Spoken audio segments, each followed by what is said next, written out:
எல்லாருக்கும் வணக்கம். வேட்டையின் படத்துடைய புது அப்டேட் வந்திருக்குது. ஃபர்ஸ்ட் சிங்கிளுடைய அப்டேட் வந்திருக்கு. மனசிலாயோ அப்படிங்கிற பேர்ல வந்து மலையாளம் ஓரியன்டான விஷயத்தை வச்சு வந்து பார்த்தீங்கன்னா பாட்டு பண்ணப்பட்டிருக்கிறதா சொல்லப்படுது. அனிருத் தான் ஃபர்ஸ்ட் அனௌன்ஸ் பண்ணுறாரு. அப்புறம் லைக்கா வந்து அஃபிஷியலாக அனௌன்ஸ் பண்ணிட்டாங்க. கூடிய விரைவில் ஃபர்ஸ்ட் சிங்கிள் வந்து ரிலீஸ் ஆக போகுது. ஏன்னா வந்து அக்டோபர் 10ஆம் தேதி ரிலீஸ் ஆக போகுது அப்படிங்கிற விஷயத்தை ஆல்ரெடி அறிவிச்சதுனால இப்போ முதல் சிங்கிளுடைய அப்டேட் வந்து கொடுத்துருக்காங்க. நம்மளுடைய சூப்பர் சுப்பு இருக்கார்ல, இந்த ஹுக்கும் பாட்டுடைய பாட்டு எழுதினார்ல, அவர் தான் வந்து பார்த்தீங்கன்னா இந்த பாட்டு எழுதியிருக்கிறதா சொல்லப்படுது. பட் ஆனால் இந்த பாட்டு வந்து அந்த மாதிரியான ஒரு மாஸ் சாங்காக இல்லாமல் இது ஒரு நார்மலான ஒரு இன்ட்ரோ சாங் அப்படிங்கிற மாதிரி தான் வந்து ரெடி பண்ணியிருக்கப்படுதா வந்து சொல்லப்படுது. ஸோ எப்படி இருக்குது அப்படிங்கிற விஷயத்தை நம்ம பொறுத்துன்னு தான் பார்க்கணும். ஆக வேட்டையின் படத்துடைய அடுத்த கட்ட நடவடிக்கையை நோக்கி வந்து பார்த்தீங்கன்னா லைக்கா ப்ரொடக்ஷன்ஸ் வந்து நகர்ந்து போயிட்டே இருக்காங்க. இன்னொரு பக்கம் வந்து பார்த்தீங்கன்னா இந்த கிளாஷ் அப்படிங்கிற விஷயம் வந்து ஒரு டாப்பிக்காக போயிட்டு இருக்குது. அதை பற்றி நம்ம அடுத்த வீடியோவில் பேசிக்கலாம். பட் ஆனால் இப்போ இந்த பாட்டுக்குள்ளே வந்து நம்ம என்ன எதிர்பார்க்கலாம் அப்படிங்கிற விஷயத்தை பார்த்தீங்கன்னா, நீங்கள் வேட்டையின் படத்துடைய ஷூட்டிங் அப்படிங்கிறது நீங்கள் பார்த்துருப்பீங்க.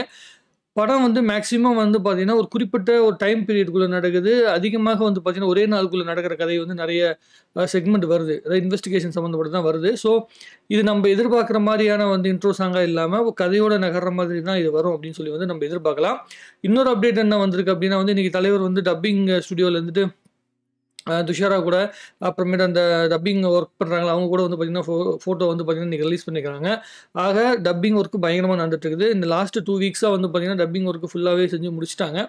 ஸோ ரொம்ப வேகமாக படம் வந்து நம்ம எதிர்பார்த்த இடத்தை நோக்கி வந்து நகர்ந்துட்டுருக்குது.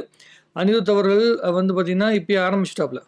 எனக்கு தெரிஞ்ச லைக்கா ப்ரொடக்ஷன்ஸ் வந்து ரிலீஸ் பண்ணுறதுக்கு முன்னாடி அனிருத் வந்து ரிலீஸ் பண்ணியிருக்காரு அப்படின்னா வந்து அவர் மூலமாக அது வரணும், அந்த பாட்டு வந்து வரணும், ஃபஸ்ட்டு அந்த அப்டேட் வரணும் அப்படின்னு வந்து அனிருத் எதிர்பார்த்து இது பண்ணியிருக்காரு அப்படின்னு நம்ம எதிர்பார்க்கலாம். ஸோ அனிருத், நம்மளுடைய சூப்பர் சுப்பு, அப்புறம் தலைவர் ஃபேன்ஸோட எதிர்பார்ப்பு, இது 3மே சேர்ந்து இந்த பாடல் வந்து எப்படி கொண்டாட போகிறாங்க அப்படிங்கிற விஷயத்த நம்ம கூறி விரைவில் பார்க்க போகிறோம். அடுத்து வந்து இந்த பாட்டு என்னைக்கு அப்படிங்கிற அனௌன்ஸ்மெண்ட் வரும். எப்பயுமே இந்த மாதிரி ஒரு அனௌன்ஸ்மெண்ட் வந்துச்சுன்னா அடுத்த 1 வீக்குள்ளே வந்து பார்த்தீங்கன்னா பாட்டு ரிலீஸ் ஆகிறதுக்கான வாய்ப்புகள் தான் ரொம்ப அதிகமாக இருக்கும். ஸோ மிக ஆவலோடு வந்து நம்ம பார்த்துட்டு இருக்கிறோம். எனக்கு தெரிஞ்சு இப்போ இன்றைக்கி இந்த டேட் வந்து பார்த்திங்கன்னா 20, அதாவது 23ஆம் தேதி வந்து இந்த கோட்டுக்காளி படம்லாம் ரிலீஸ் ஆகுது. ஸோ வீக்கெண்டில் வந்து பார்த்திங்கன்னா படம் ரிலீஸ் ஆகிறப்போ அது மாதிரி ரிலீஸ் பண்ண மாட்டாங்க. எனக்கு தெரிஞ்சு சாட்டர்டே இல்லை சண்டேயில் வந்து ஏதாவது ஒரு அப்டேட் வரும் அப்படின்னு நான் எதிர்பார்க்குறேன். நம்மளோட பாயிண்ட் ஆஃப் வியூ யோசிக்கும் போது அப்படி யோசனை வருது. உங்களுக்கு என்ன தோணுது அப்படிங்கிற விஷயத்தை நீங்கள் கமெண்ட் எழுதுங்க. இன்னொரு விஷயம் என்ன நான் வந்து நோட் பண்ணிகிட்டே இருந்தேன்னா வந்து நிறைய ஃபேன்ஸு இந்த ஆன்லைனுக்குள்ளே வந்து பேசிட்டு இருந்தவங்க என்ன சொன்னாங்கன்னா, அக்டோபர் 10ஆம் தேதி வந்து பார்த்தீங்கன்னா வேட்டையின் வந்து ரொம்ப லேட்டாக அறிவிச்ச மாதிரி இவங்க சொல்லிட்டு இருக்கிறாங்க. ரஜினி சார் வந்து பார்த்தீங்கன்னா ஜூன் மாதத்துக்கிட்டேயே அவர் வந்து பார்த்தீங்கன்னா ஒரு சாமியார் போய் பார்க்கும்போது அந்த டேட்டா வந்து ஆல்ரெடி அறிவிச்சிருந்தார். ஸோ அதை தெரிஞ்சது பிறகு தான் ஸ்டுடியோ கிரீன்லாம் வந்து பார்த்தீங்கன்னா அதெல்லாம் எல்லாமே வைரல் ஆயிடுச்சு. அதுக்கப்புறம் தான் வந்து இவங்க அக்டோபர் 10 அப்படிங்கிறத வந்து ஃபிக்ஸ் பண்ணுறாங்க. அக்டோபர் மாதத்தில் படம் ரிலீஸ் ஆக போகுது அப்படின்னு தெரிஞ்ச பிறகு ஒரு ஒரு டிஸ்கஷன் பண்ணிவிட்டு இந்த டேட்டில் நீங்கள் வரீங்களா வரலீங்கன்னா கன்ஃபார்ம் பண்ணிவிட்டு கூட அவங்க பண்ணியிருக்கலாம். ஏன்னா 2 பெரிய படங்கள் வந்து ரிலீஸ் ஆகும்போது கங்குவா வந்து பார்த்தீங்கன்னா முதல்ல ஸ்டுடியோ கிரீனில் ரொம்ப பெரிய பட்ஜெட்டில் வந்து பண்ணப்பட்ட படம். ஸோ அந்த படத்துடைய வந்து பிரேக் ஈவன் அவங்க எடுத்து ஆகணும்.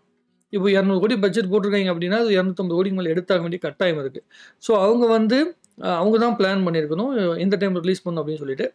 லைக்காக வேறு ஆப்ஷன்ஸ் கிடையாது. ஏன்னா வந்து தீபாவளியில் வந்து பார்த்திங்கன்னா விடாமுயற்சி வந்து ரிலீஸ் ஆகுது அப்படிங்கிற மாதிரி ஒரு அப்டேட் வந்து போயிட்டுருக்குது. அதுக்கப்புறமேட்டு இன்னும் 2 படங்கள் வேறு வந்து ப்ரொடக்ஷனில் வந்து லைக்கால் இருக்குது அப்படிங்கிற மாதிரி சொல்லிக்கிறாங்க. ஸோ அவங்க வந்து இதுக்கு இந்தியன் 2ல் வந்து வந்த நெகட்டிவிட்டி இது எல்லாத்தையும் தாண்டி வந்து படம் ரிலீஸ் ஆக வேண்டிய கட்டாயத்தில் வந்து இவங்க இருக்கிறதுனால கண்டிப்பாக இந்த படத்துடைய வெற்றி அவங்களுக்கு மிக அவசியமாக தேவைப்படுது. ஏன்னா இந்தியன் 2 படத்துக்கு ஏகப்பட்ட காசும் நேரமும் நிறைய வந்து போயிருக்குது. அதுலேருந்து அவங்க மீண்டு வந்தால் தான் இந்தியன் 3 வந்து மறுபடியும் வந்து ரீபூட் பண்ண முடியுமா, அல்லது அடுத்த கட்ட நடவடிக்கையை வந்து எப்படி ப்ரொடக்ஷன் கொண்டு போகணும் அப்படிங்கிற இடத்துக்கு லைக்கா ப்ரொடக்ஷன்ஸ் நகர முடியும். அதனால தான் அவங்க இந்த டேட்டை வந்து ஃபிக்ஸ் பண்ணிக்கிறாங்க. இது வந்து கிளாஸ் விடணும் அப்படிங்கிறதுக்காக பிளான் பண்ணி பண்ணப்பட்டது கிடையாது. இது எதேச்சியாக நடக்கிற விஷயம். ஏன்னா ஆல்ரெடி அக்டோபர் மாதம் தான் படம் ரிலீஸ்ன்னு கன்ஃபார்ம் பண்ணியிருந்தாங்க. 2 டேட் தான் அக்டோபரில் இருக்குது. ஒன்று விஜயதசமி ரிலீஸ் பண்ணணும், இல்லைனா வந்து இது வந்து தீபாவளிக்கு ரிலீஸ் பண்ணணும். 2 தான் இருக்குது. ஸோ அதில் எதில் வந்து ரிலீஸ் பண்ணிங்கன்னு கன்ஃபார்ம் பண்ணியிருக்கணும். பட் ஆனால் போகிற போக்க பார்த்தோம்னா இது எந்த மாதிரியான ஒரு மனநிலைக்கு வந்து கொண்டு போய் சேர்த்தோம் அப்படிங்கிறது நமக்கு தெரியல. பொறுத்திருந்து பார்ப்போம்.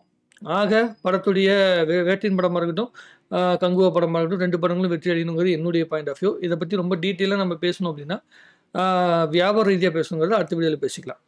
இப்போதைக்கு அந்த மனசிலாயோ பாட்டு வந்து எப்படி இருக்கும் அப்படிங்கிறத மட்டும் தான் நான் பயங்கரமாக யோசிச்சுட்ருக்கேன். அனிருத் வந்து என்ன மாதிரி வந்து ஒரு குக்கிங் பண்ணிக்கிறாரு, அனிருத்துடைய அந்த பாட்டு சமையல் எப்படி இருக்குது அப்படிங்கிற விஷயத்த எதிர்பார்த்து நானும் காத்துட்ருக்கிறேன். உங்களுக்கு என்ன தோணுங்கிற விஷயத்தை கமெண்ட் எழுதுங்க. இன்னும் நிறைய பேசுவோம். வாழ்க தமிழ்நாடு, வளர்க தமிழ் சினிமா.